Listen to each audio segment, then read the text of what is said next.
evening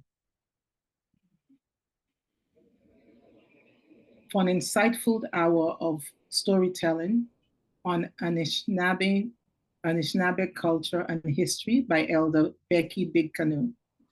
Let me begin by making it clear that there will be no land acknowledgement because the elder expressed that she is uncomfortable with land acknowledgements. As I explained earlier, at about 7:45, we will be taking questions from you. Please post your questions in the chat to Charlotte, our technical support staff, and she will pass them on to me. Elder Becky Big Canoe is a dedicated advocate for Indigenous land stewardship and conservation.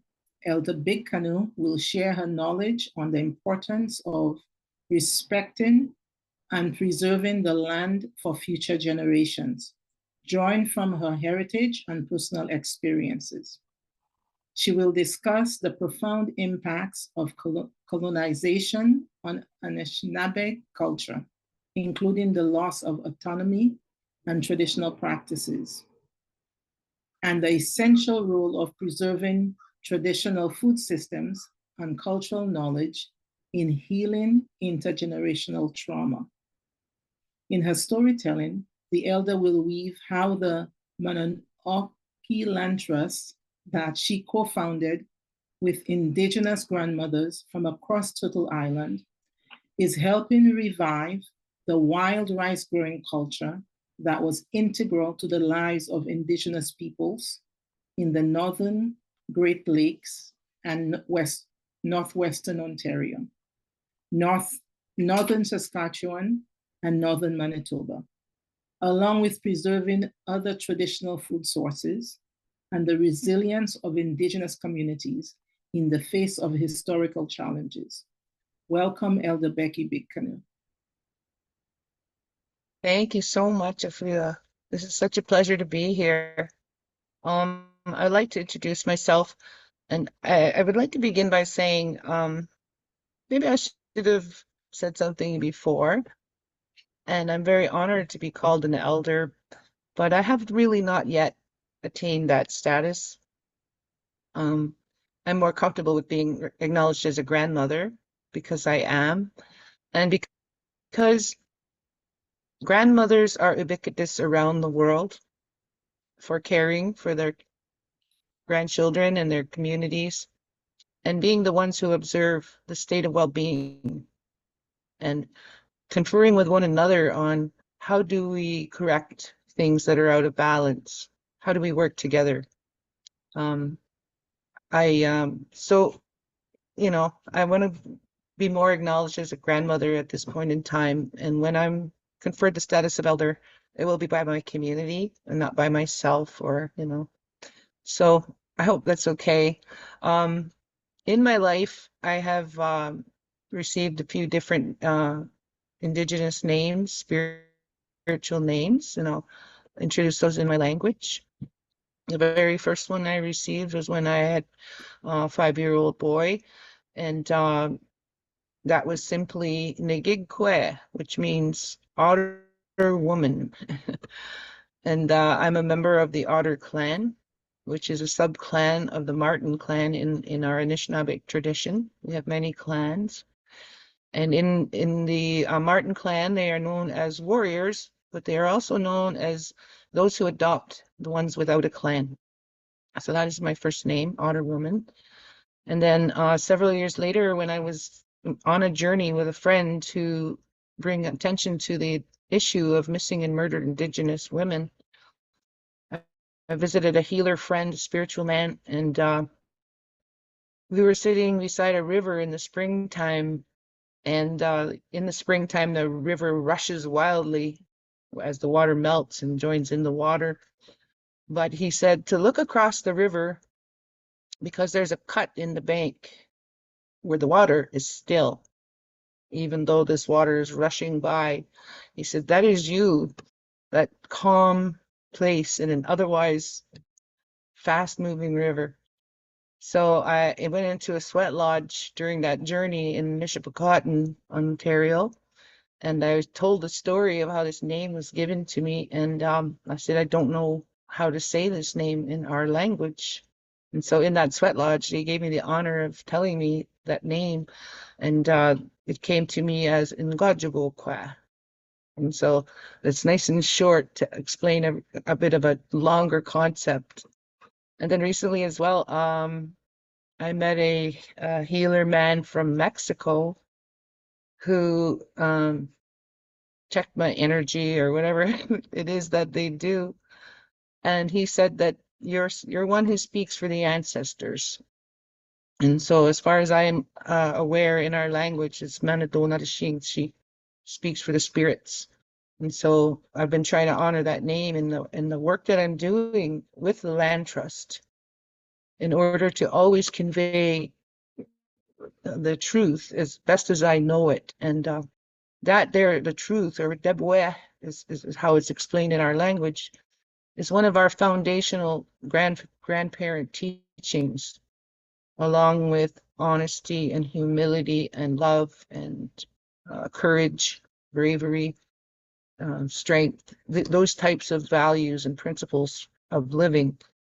And for our people, it was very, very important to learn to express your truth in as a precise manner as you can, always knowing that what comes from your heart is true. So I watched my grandfather be that way, and he could speak in our language, and he always captivated an audience with his skill at oration. So he was our chief for I think 35 years.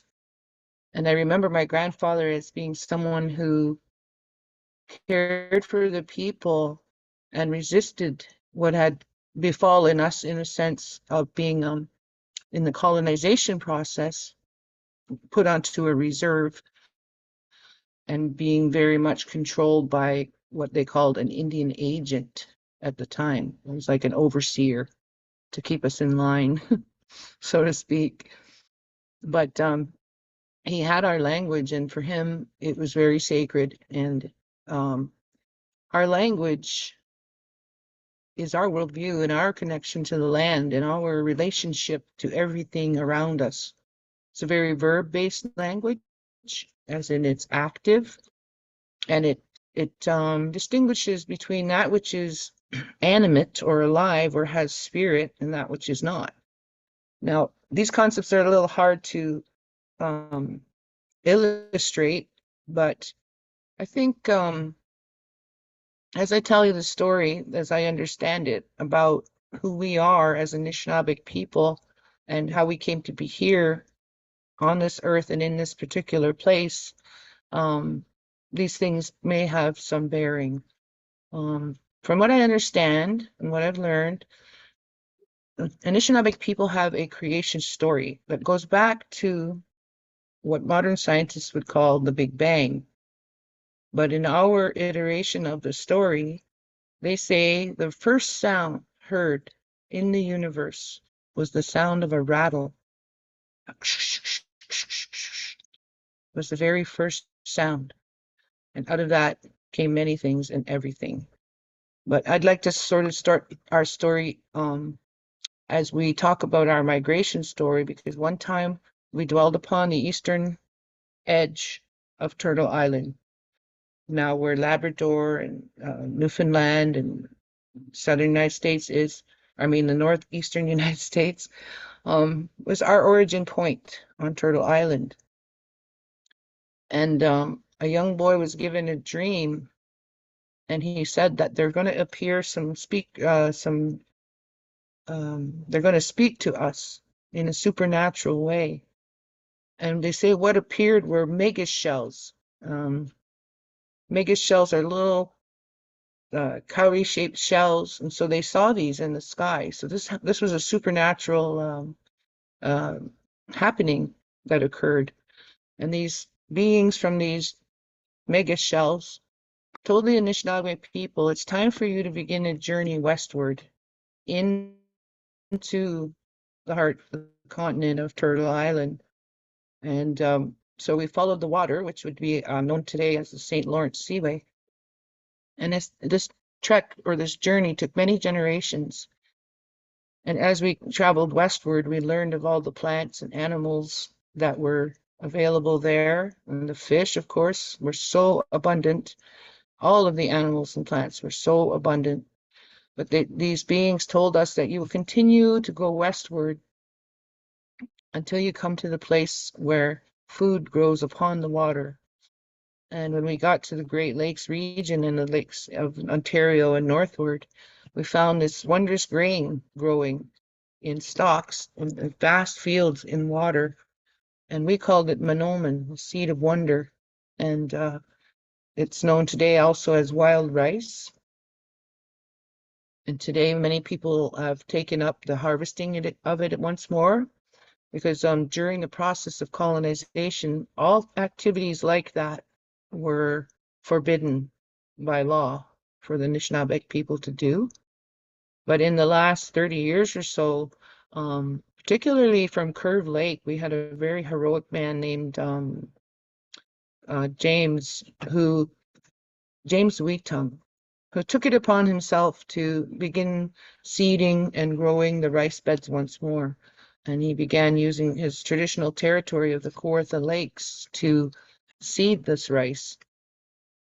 And so this rice can be found in the waters all around the Great Lakes. And so the Anishinabeg people went through Ontario up to Manitoba, around to Minnesota, Wisconsin, Michigan, all the way around, and settled, had villages, and had hunting grounds, fishing territories.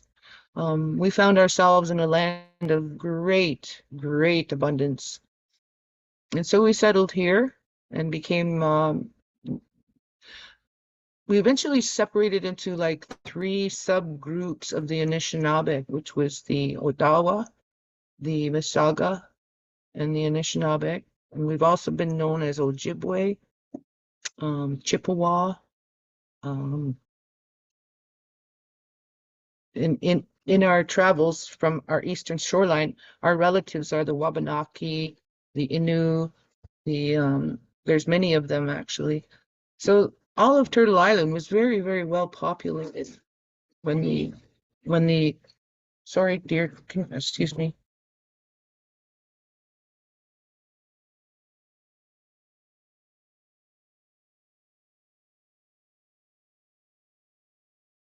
Cool. Sorry about that. My granddaughter just came home. Anyway, yeah, so we're well connected here to the land, and we always had an abundance of food. And our worldview was to be very, very grateful always to the Creator and to the fellow beings we lived on the earth with. We call them our relatives. And yes, even though we had to eat them, we always took them in a sacred manner, like deer, moose, any of the foods that we needed to harvest from the land. We would put tobacco, sacred tobacco, and we would give thanks for these things. This was just the common practice of how to live with this land. And we were people who traveled. Of course, we traveled on the water mainly. Everyone had a jimon or a canoe, and we would travel in cycle with the food as it ripened. So we would be in a particular place in the early spring when the trees would run with sap, and we would tap the trees and gather the sap and boil it. And we had a particular way of doing that you don't see much these days, but I'll tell you about it because it's kind of interesting. We didn't have metal pots. So what we would do is hollow out a large log, some very hard wood usually, make a nice big hollow, and we'd gather up the sap and pour it into this large log. And then we would take some stones and heat them in the fire until they were glowing red. And we would put those hot stones into the trough where the sap was. And we would have to use an implement like an antler or something to take out the cooled off rocks and continue putting in hot ones to keep it boiling. And we used to produce very great amounts of maple sugar. And that was one of the first things we taught the early settlers And they were just marveled at this amazing maple syrup and maple sugar that we would produce, and then we would save it for over the winter time. And then in this early spring would be time to harvest ducks and other waterfowl and eggs. And we would follow those as they migrated back to the Northern Territories from the south. And I was telling earlier about how the amount and volume of the migratory birds was so great that it could darken the sky for days. There was just an unbelievable abundance of this food. So we harvested those, and the old women would know how to take them and dry them over a smoky fire and preserve them so that we would have plenty for the whole year. And what we would do is, as we traveled, we'd go to rock formations and open up rock cairns where we would put these foods, our maple sugar, our dried berries, our smoked fish and fowl, and we would make food caches so that there was always something set away for a difficult time, because those things did happen. And so we had like a beautiful life of abundance, and we'd gather in the summer for social ceremonies, dancing, arranged marriage, and celebrated new babies, and sat with the elders and learned about more stories about what we could see in the sky at night. We are very attached to our star stories as well. And then after the wild rice harvest in the fall, there would be a communal hunt of meat. We would dry the meat and share the meat, and then smaller groups would go into their winter territories for living through the winter, where there were smaller groups of people. So eventually, I was telling too about how when the first explorers came and they found this abundance of food and wildlife, one of the things they were most interested in was the small fur-bearing animals, and in particular the beaver. It turns out that the beaver had a outer coat and an inner felt coat that was just perfect for making what was the style and fashion in Europe at that time were men's top hats. And they took the beaver to Europe for the milliners or the hat makers to make hats for the elite. And so the fur trade developed into something enormous. It spread across the continent, and the different factors from different countries like Scotland and France and England, they'd set up big companies. And one of them that's well known today is the Hudson's Bay Company. And so they would bring in trade goods and ask the people to bring them pelts. And they brought them all kinds of pelts, beaver being the primary one, but there were also fox and raccoon and wolf. And the European traders found these all really, really interesting and lucrative. So in our journey as people, that was when we were tempted away from our own life by trade goods and other promises, and began to engage in a commerce with the European explorers and settlers. And I had one elder tell me once, he said, I think that was the moment when we betrayed our little relatives, that things we knew were going to go bad for us. And it took many hundreds of years, but he was correct. In fact, that's another prophecy that was given, is that when Europeans came, we had already known that they were going to come. And what people said, they will come with one of two faces, and they look very similar.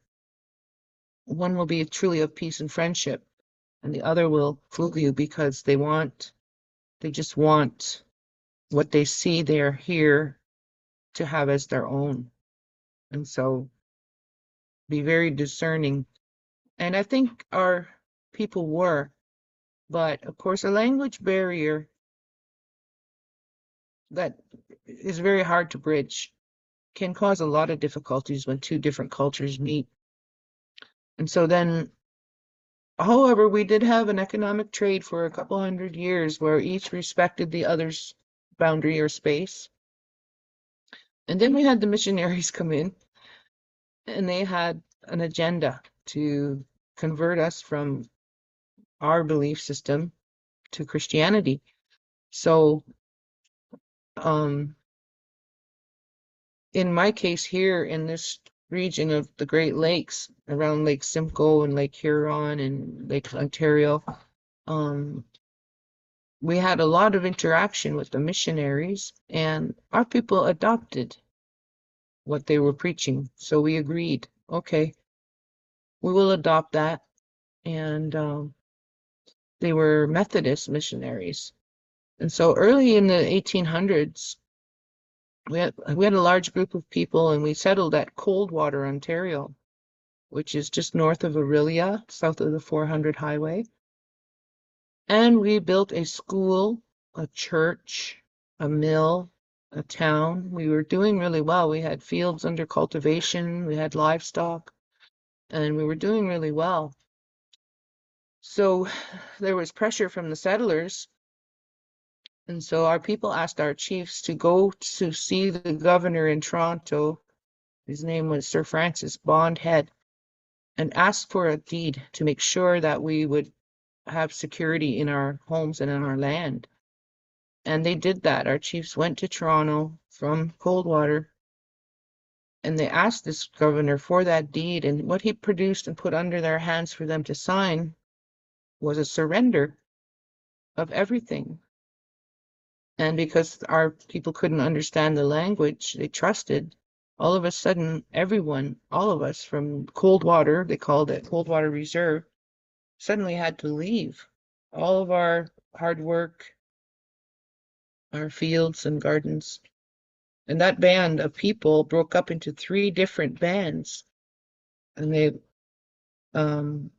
one followed Chief John Snake and ended up here at Georgina Island in Lake Simcoe. Another followed Chief Asantewaa, and they eventually ended up in Christian Island in Georgian Bay. And the rest followed Chief Yellowhead, who simply moved south of Lake Couchiching and bought a large piece of land along the southern shore of Lake Couchiching, which became known as Rama. So I know that relations at that time were not great because of what happened. However, still, we continued to try to treaty and work with the king, who had promised his protection. And when the British loyalists were engaged in a war with the American freedom independence folks, our people came out in large numbers to support the British loyalists. And in the War of 1812, we fought really hard on their behalf. So to then be betrayed just a few decades later by the imposition of the Indian Act was quite a blow. And that's really where our downfall as a people began. And we had already signed treaties, we'd already made many agreements, and engaged in much commerce and stuff like that. And we were free to be who we were. And then all of a sudden, the Indian Act was imposed, and we were swept up and put on, they call them reserves. Our children were taken and put in residential schools run by the various Christian denominations, and our language was wiped out. Our culture was forgotten. Our way of life of hunting and fishing was taken from us, and we began to decline as a people. We were suddenly subject to things like outbreaks of tuberculosis, pox of many kinds, the flu, that we had no medicine people left to look after us with these things because they were all kind of new to us. And our medicine people were forbidden to use their herbs and to use their rituals to help us heal. So it was a very dark time, very apocalyptic time, you might say. And if you wanted out from under the Indian Act legislation, you had to give up your right to be who you are, and you would be called enfranchised. And then you were no longer allowed to live on the reserve with your family. You had to leave. And when World War I and World War II came, our people volunteered in higher numbers proportionally to any other group in Canada. Many of our young men went and enlisted and ended up fighting in France and Holland and in Europe. And in many cases, they became part of the communications team because the enemy couldn't code break what they were conveying as information for war. Where the non-native veterans were given a home and a tract of land, our veterans were given nothing, and in fact could not even go home.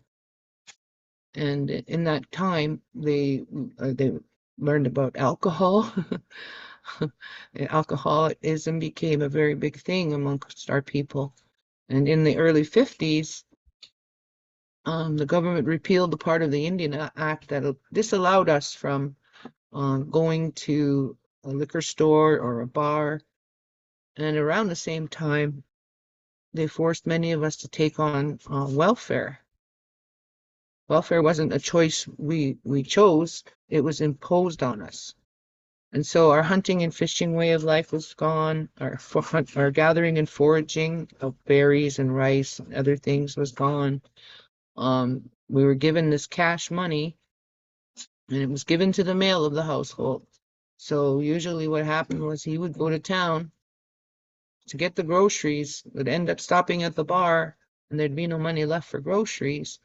And then what happened after that was the child welfare people would come and say, you're not taking care of your children well enough, so we have to take them. And that happened everywhere.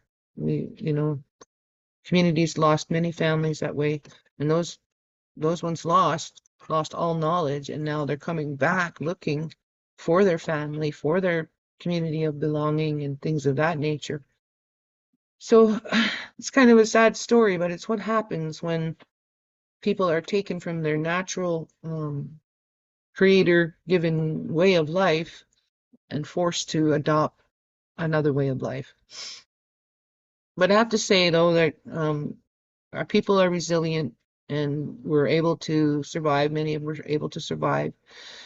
And nowadays, we're outgrowing the bounds of these places called reserves. And amongst our people, we have, contrary to what's happening in most of the Western countries, our population is on an upgrowth, as in we have a large number of 15 to 35-year-old people in childbearing years. And so our population is growing, but they're not allowing much in terms of growth of our reserved land. So we are looking and striving very hard to find ways to find more land accessible to us now that we can hunt and fish again, we can forage and gather. We want to teach what we have left in our knowledge to our young people so they know how to take care of themselves. Having skills to survive from the land is like an insurance policy, because if anything goes wrong, you can go and take care of yourself and your family. And after many generations of not being able to do that, it seems there's just upswell of people wanting to do just that. And I know that there's programs being developed from coast to coast, from the salmon people to the people in the prairies to forest people. The people in Quebec are trying very hard to preserve their moose populations against many things that are pressuring the population of the moose. The people in the east who fish and lobster, they're trying to revive these things. So all in all, we're really concerned about our food security as well. And we'd like to return to eating as much of our traditional food as possible because it makes us healthier. Sadly, the modern diet has been very, very bad for us, and we've had skyrocketing rates of diabetes, heart disease, and the mental illness like depression and anxiety are off the charts as well. So going back to our own traditional food as much as possible is going to help improve our health, our well-being, our self-esteem, our ability to take care of ourselves, and give us back some pride in who we are. We have amongst us now lawyers and architects and doctors and engineers and construction workers and artists and musicians and writers. Anyone who pays any attention can easily see that we're very creative and beautiful and giving people, and just want to have our place in the Canadian panorama of people and landscapes. We like to share. That's part of our culture. We have giveaways, we have powwows, we have festivals where we invite everyone to come and join us in dancing, join us in singing, and join us, and let's enjoy life together and give, thanks to the Creator for these opportunities. And, therefore, I think getting into the land trust space has opened a doorway, a glimmer of hope that despite what, government policy might be, in the hearts of Canadians, we can find some kindred spirits who understand these things and who are open to sharing with us. And I'm finding that very much so in the land trust space. Ontario Land Trust Association has been nothing but helpful to bring us in, help us understand how we get this, these land trusts going, processes that we have to follow, the law and everything like that. So the actual gathering this year in the fall, in October, sorry, I have to pitch my chair, is pretty much all about, what is the potential of Indigenous land trusts and how do we, all work together. I think more and more land needs to come under land trusts because it gives it some certainty for some years that if you don't want that land developed, it's safe. If you want to preserve it as farmland, get into a farmland trust, I'm friends with the people at Ontario Farmland Trust now, and I'm really appreciative of what they share with me, and I see the struggle they're having with keeping some land away from overdevelopment of urban and, other uses, industrial uses even. This is a vast and beautiful and abundant country. And we have to learn how to live together, share all of that, and letting it be a decision of a few who don't know who we are or what we need or really much care. I find, no, we have to bring that agency back to ourselves in friendship, in coordinating together, and let us teach your young people if you want them to learn. And let us send our young children to the programs of our choice with you, not anything imposed by government. Our children would like to learn to ride horses. They'd like to learn more about gardening. They want to learn about so many things, and their opportunities for that, especially in the remote regions, are very rare. And so they end up lacking a great education, where with a little bit of caring from the hearts of other Canadians who would make things, opportunities available to them, would open up their options and give them a broader view of what Canada is capable of doing. And then how can we contribute to one another's well-being? So, yeah. I just think about it as like, we need a new day, a new relationship, a new a way of understanding.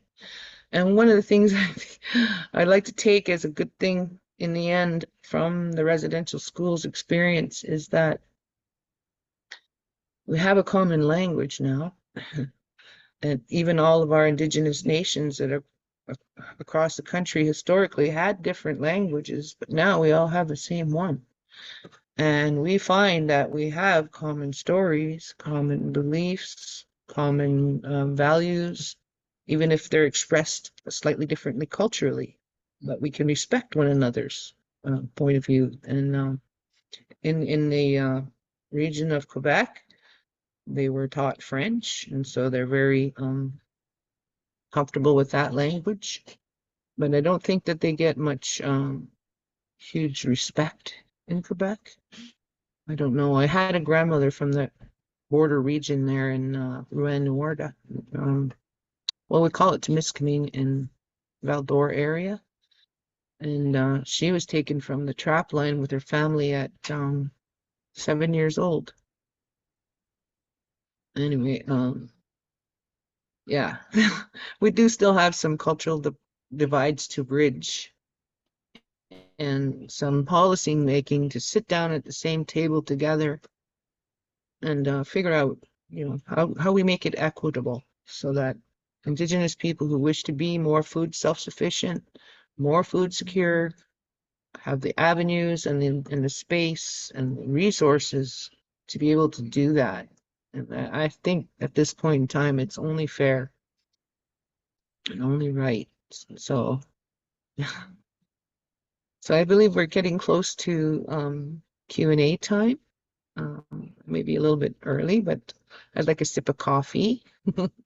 And I wouldn't mind if we took a couple minutes if Charlotte showed a few pictures. I provided 5 pictures of what wild ricing looks like and the rice itself and the processes of making it. Well, I take a minute to go off camera and have a quick cup of coffee, if that's okay. I'll be right back.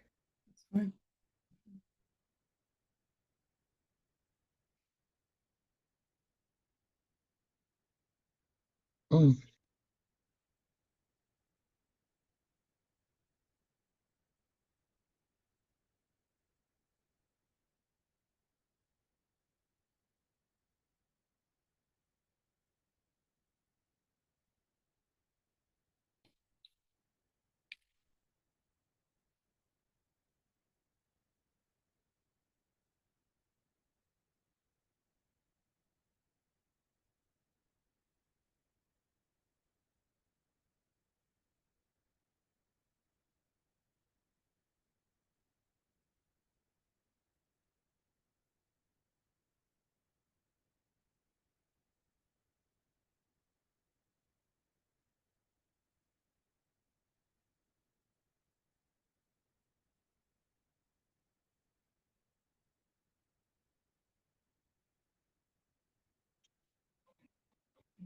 Thank you so much.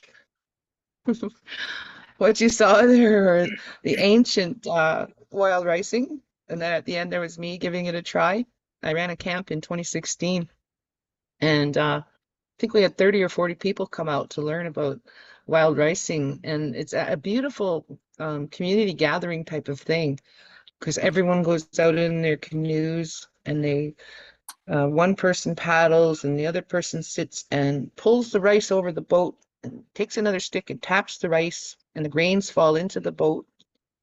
So then everybody comes in with their haul and they spread it out on the ground to let it dry and let the bugs wander off. And then it goes through a process called parching, where it's put into a hot kettle and it's paddled and kept moving while the husk on the outer side of the rice cooks and cracks off. And then you saw a picture of a birch bark basket holding some rice and someone was tossing it. And that's the process called winnowing. In between there's a process where you get the children to put on special moccasins and they dance on the rice. And that helps to crack the husks off of the rice so it's easier to winnow it out. And so it's a real community activity, something my dad just really loved to do every year.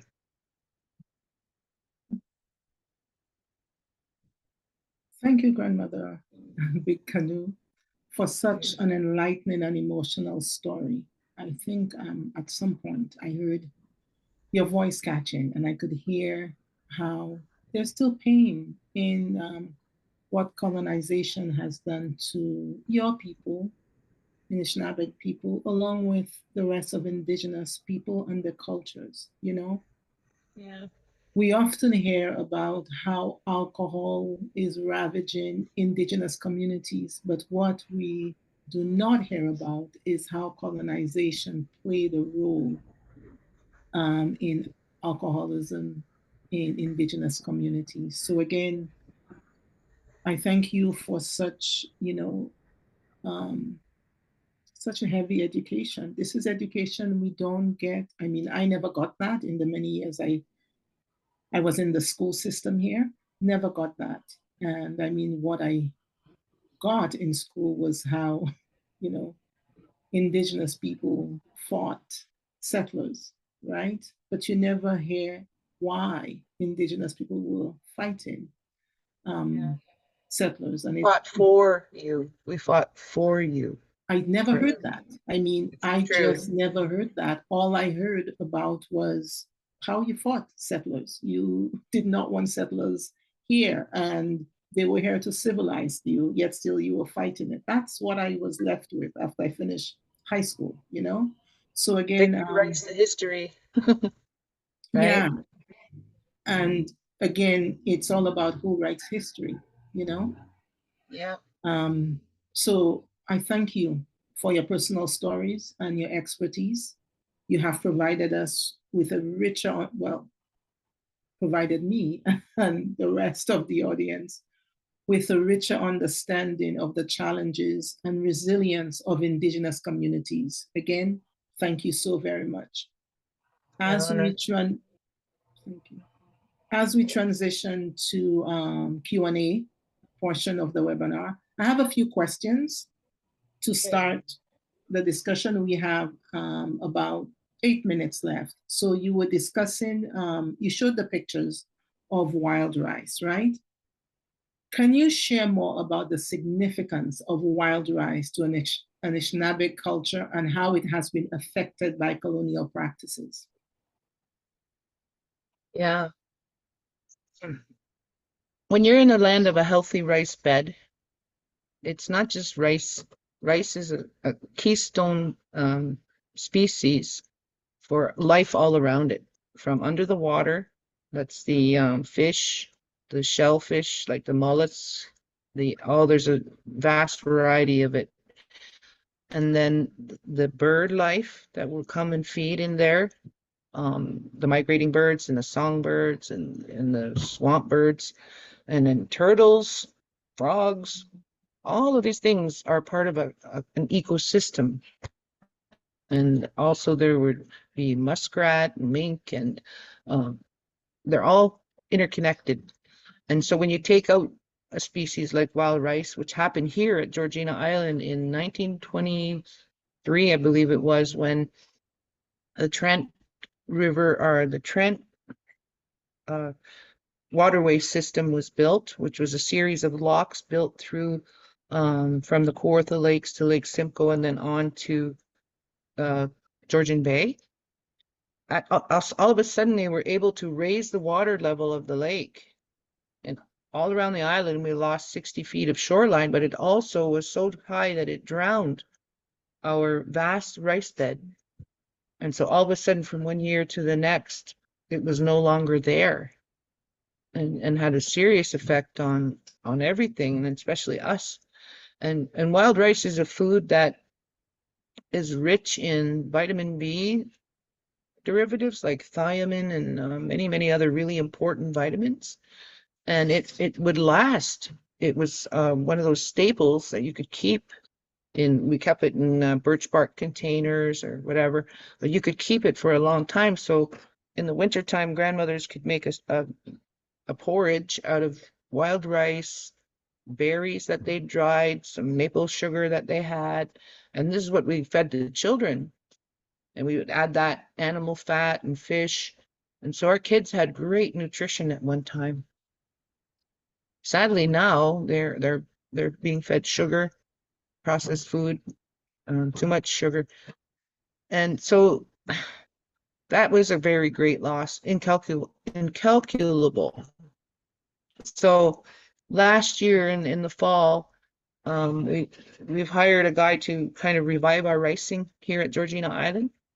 And so we bought some seed from Curve Lake and we took it out in the boats. And myself and another grandmother here, Penny Trumbull, um, we brought offerings of tobacco and I brought flowers and we sang to the rice and we, asked it to please come back in a big way to us so that we could start reviving this tradition. We could start making canoes again, making the tools, making sure our children are adept on the water with the canoes, so that we will have that once again.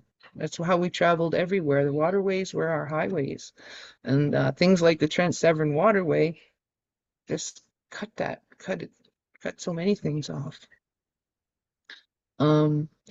After we did the camp in 2016 and everyone was so excited, a playwright came. He's a famous fellow from Curve Lake. His name's Drew Hayden Taylor. And because James Wheatung from Curve Lake had done so much seeding in the waters of the Kawartha Lakes, in some cases it interfered with cottagers and their right to have all their water toys and go wherever they wanted with their motorboats. And they were getting angry that the wild rice was interfering with their access to their fun toys. And so a bit of a war began. And Drew wrote about it and he called it Cottagers and Indians, kind of a take on the old cowboys and Indians that we grew up with in the 1960s. So you see, we still are struggling for space even in the waters. And so as I talk with other people of the land trust family, I want to call it, I tell them that, they concern themselves with a plot of land and they go, okay, let's buy that or try to have it donated. And then let's put a fence around it to preserve it in a good way. But our elders say, and they said this at the IP, I forget the name of the conference, but the International Circle of Elders, Indigenous Circle of Elders, say the best way to preserve a land is to teach people how to live with it, right? So that's what we're going to adopt as our way of doing things. We're redefining conservation on our terms. So what that means is, like, I have to advocate for water as well. And in Anishinabeg tradition, and we've learned this recently from a dearly departed grandmother, Josephine Mandaman, women's role is to care for the water. Men's role is to care for the fire. And the explanations of each of those is a nice big piece of our worldview. But I tell the people in the land trust space that water is as important as the land, because without water, there's no life.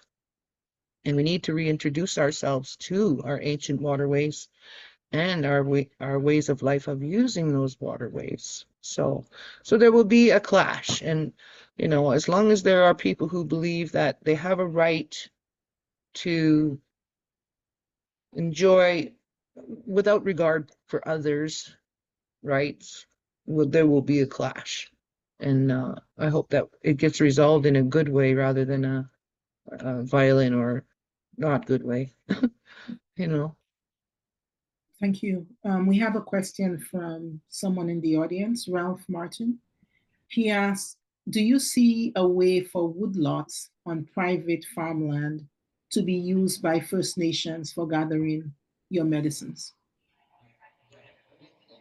Yeah, I think so, because that was brought to us by a very dear friend in the Brecon region who first proposed that. In fact, he wanted an amendment to the conservation easement agreements that land trusts use to get access to portions of farmers' lands and stuff like that to put them under care. He wanted it set into the document that Indigenous people can go there and forage and harvest traditionally used foods. And a lot of it is medicine as well. We knew about chaga. We have our own name for it. We knew about medicinal properties of so many things like turkey tail, and the kohash.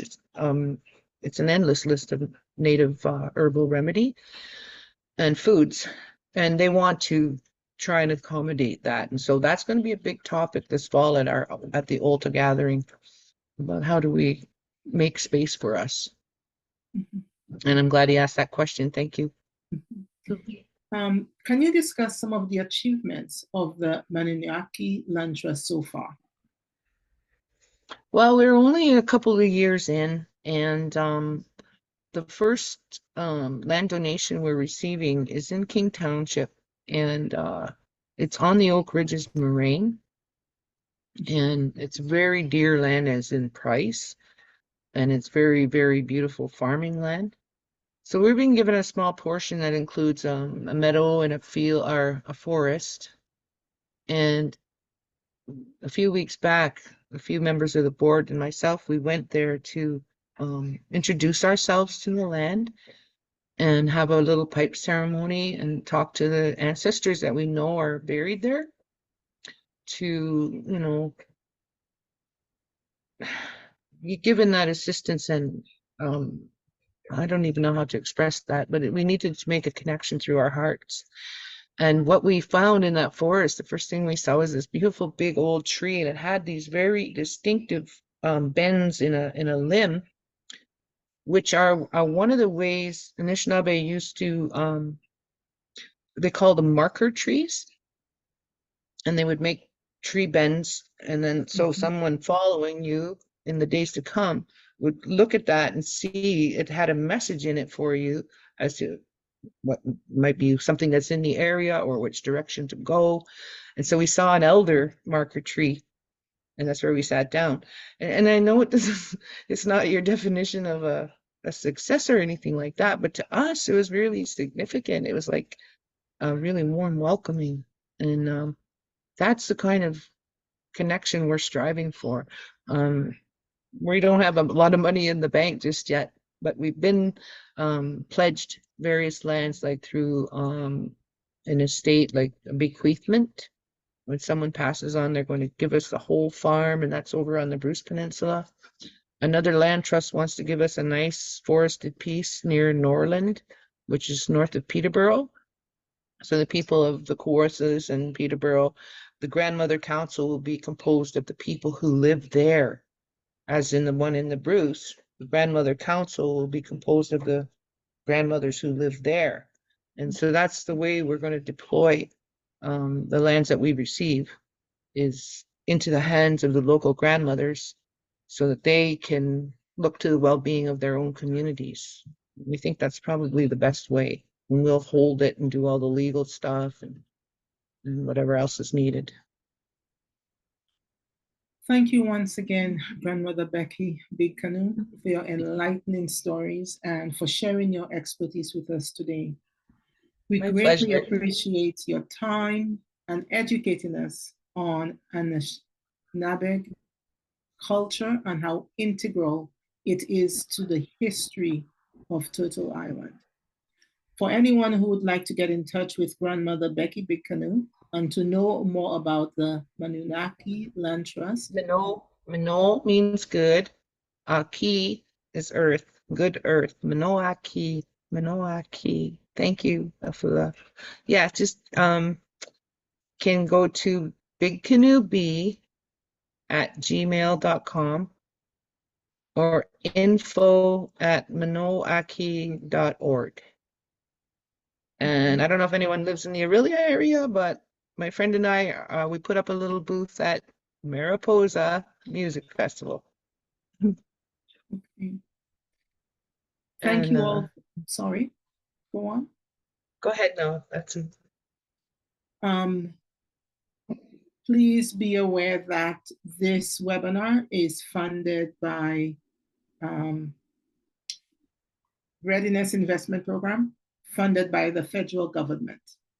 And again, thank you all for joining us, and we look forward to seeing more of you at our next webinar. Again, thank you, Grandmother Becky Big Canoe. Have a good night, everyone. My pleasure. Thank you so much. Bye-bye. Good night.